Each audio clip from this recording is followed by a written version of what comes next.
It's just like off a one-handed pant grip. Like I'm not, like if I go for 2 pant grips, it's not wrong. It's very dominant if I can get 2 grips, but it takes a little bit longer. I have to get a little bit closer. You know, you end up like giving him a foot or something like that.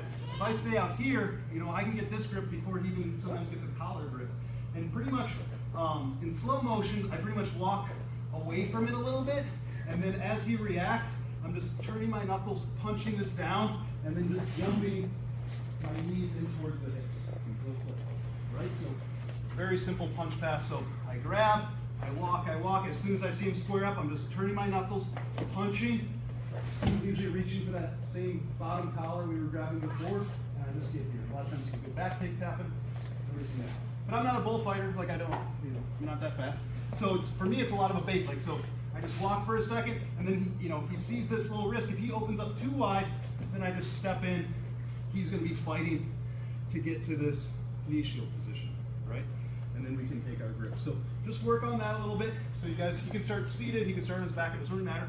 You're going to take a pant grip, walk. As soon as you see him square up, either turn your knuckles and just punch here. Doesn't have to be crazy.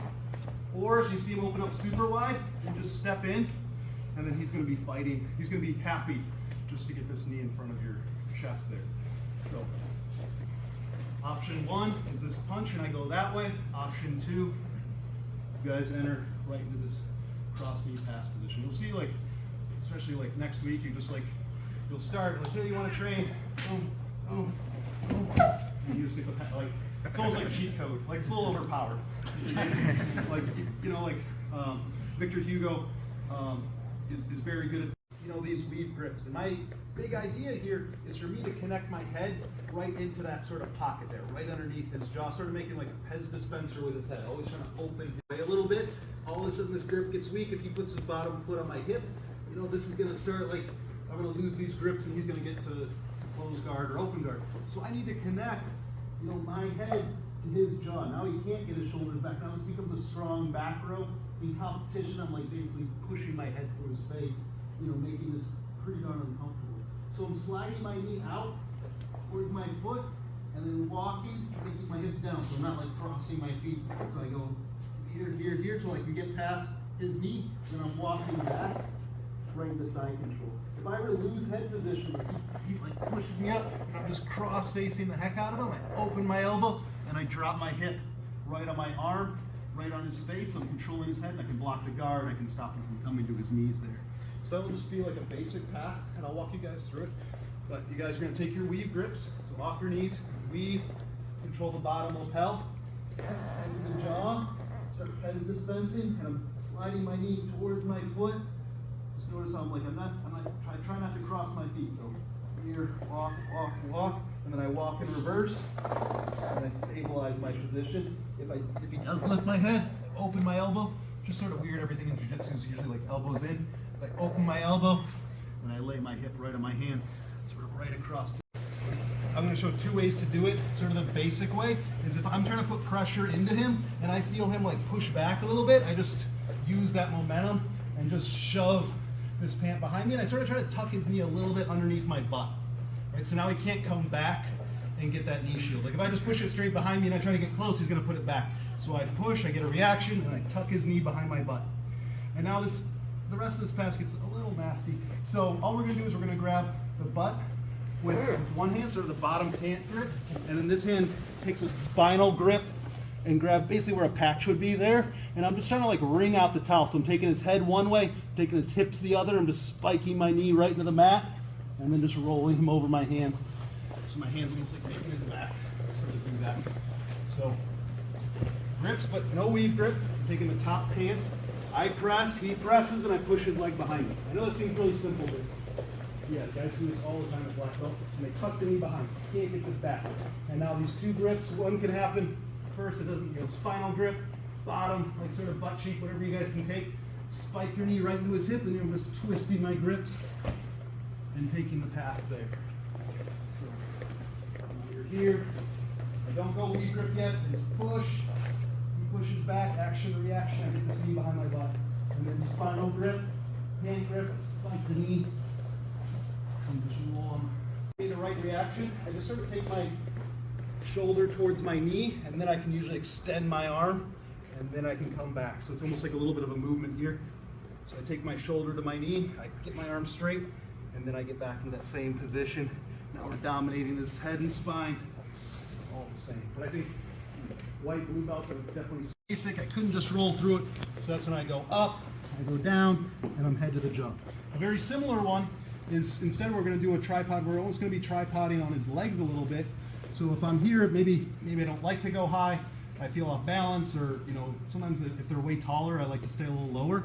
So I'm gonna go I'm gonna back my butt up and go to the tripod here. So my head's not connected yet. It's almost like my weight's on his leg, and then I connect through it. And now, usually on this one, I don't have to jump too much. I just go right to my weave pass and review all of your weave pass stuff. So you guys are basically gonna almost like go backwards and tripod on his legs. I don't want to stay here. I still want to get my head pressure, so then I move up from there. So my head goes down and then in a straight line to his jaw. So we're here, I'm trying to put my shoulder basically on his leg, and my butt goes up.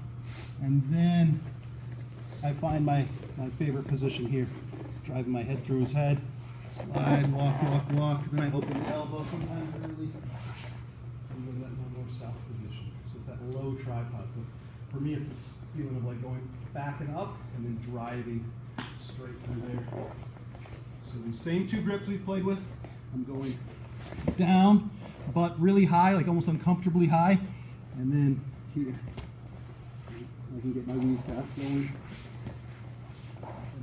Yeah, questions? All right, let's try that one too.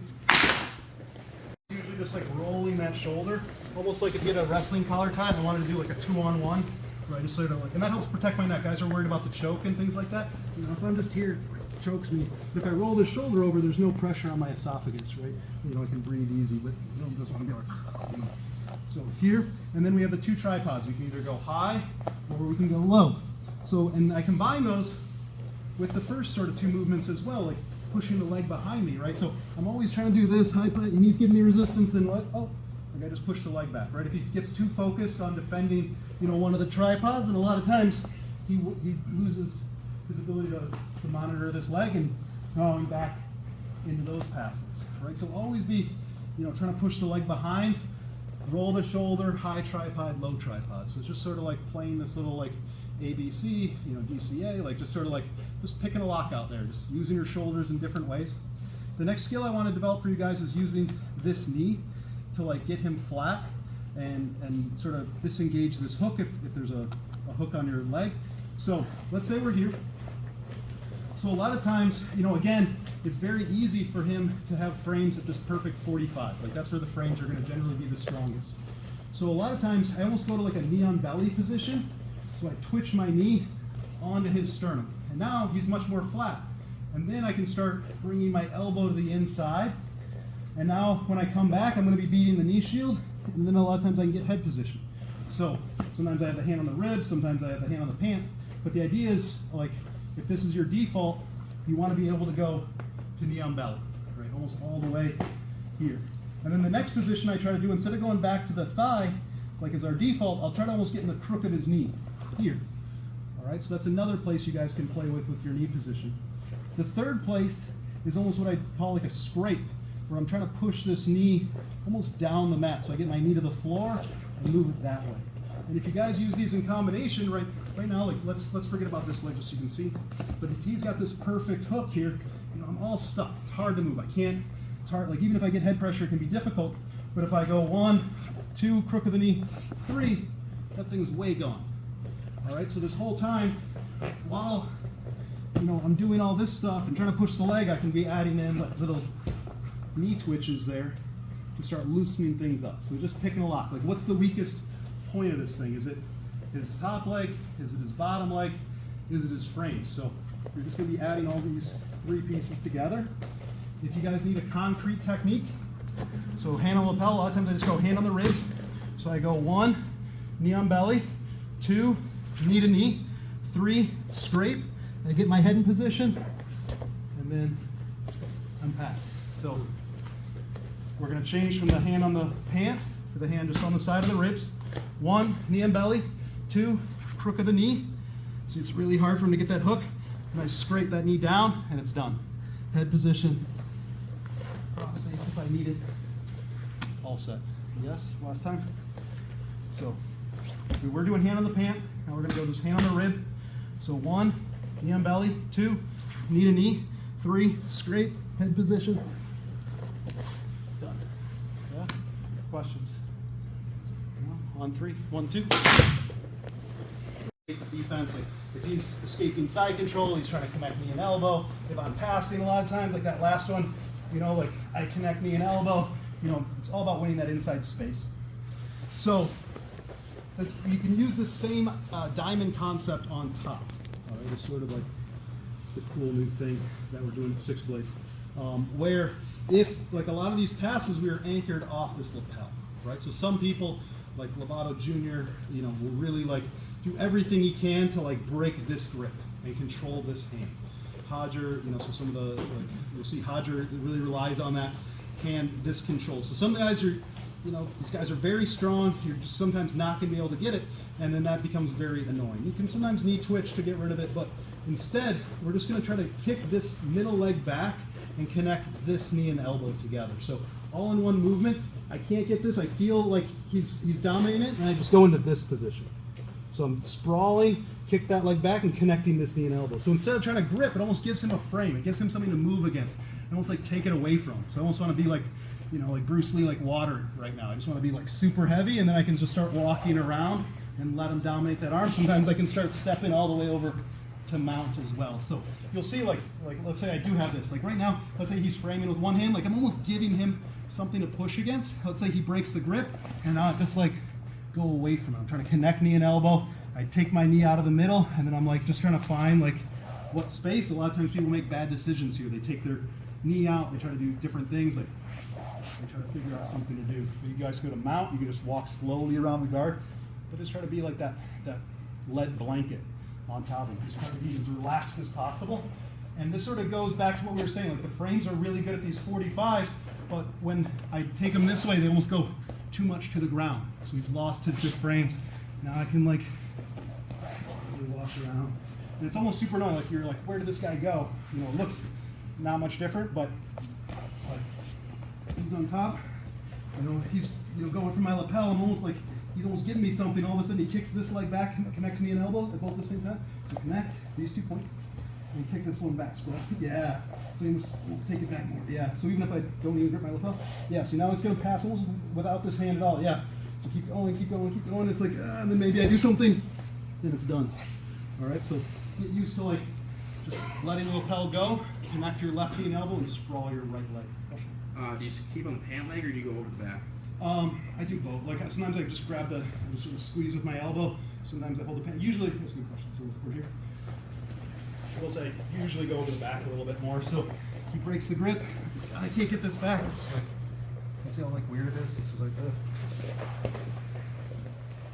So Thank you. cool. All right.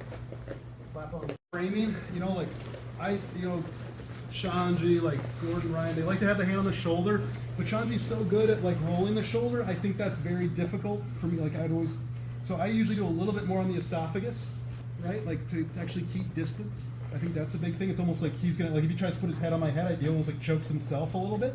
And then our basic is obviously not obviously, but I'm trying to get this bottom shoulder to try to get elegant. That's, you know, those are the 2 big ideas from here that I like to do. Like if he can't get his head to my head, if I can get this out, then those are like the big things. Obviously, like, you know, half guards are possible, but I usually try to get elegant. You know, maybe I'm taking grips, but obviously this pant grip is a pain in the butt. Like, because even if I get a guard going, a lot of times he could even start working offside so quick, so then it becomes, you know, it can become a little bit of a mess on these grips. If it was like a weave pass, I feel a little bit more confident that like if I can keep his head away from mine and I get this foot on the hip, that I'm actually going to get to like a good open guard.